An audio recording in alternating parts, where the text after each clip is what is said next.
ยบเหงาสหายยังคงนั่งอยู่ดึกดื่นค่ำคืนสหา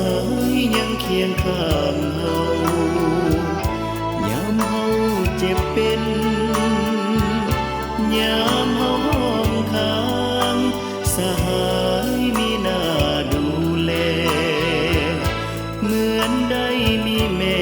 มาเคียงข้างอบอุ่นดวงใจโอ้แพทย์ปฏิวัติโอ้แพทย์ประชาชนทุกคนบ่ลืมบุญคุณมาดเบาเสียงหัวนิ่มนวลเหมือนดังเสียงเพลงยามปวดยามเจ็บยามเป็นมีเจ้าดูแลมีเจ้าบังแยงเข็มแสลงศักดิ์สิทธิ์ทันใจยาเม็ดน้อยยาก้อนใหญ่กินลงไปพญาหายทันทีลาบอกไปโอ้คนลาไปจิตใจสดใสงามดีผู้สามัคคีเมตตาอารีพี่น้องสนสันเดียวกันลาลาลาลาลาลาลาลาลาลาลาลาลาลาบนเส้นทางไป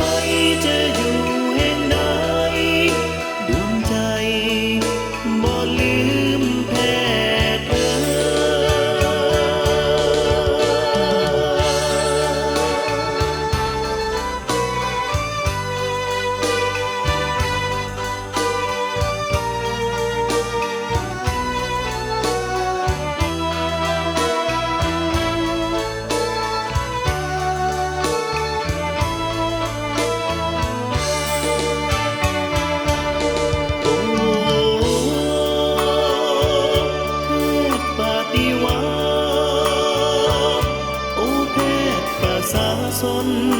ทุกคนบ่ลืมบุญคุณ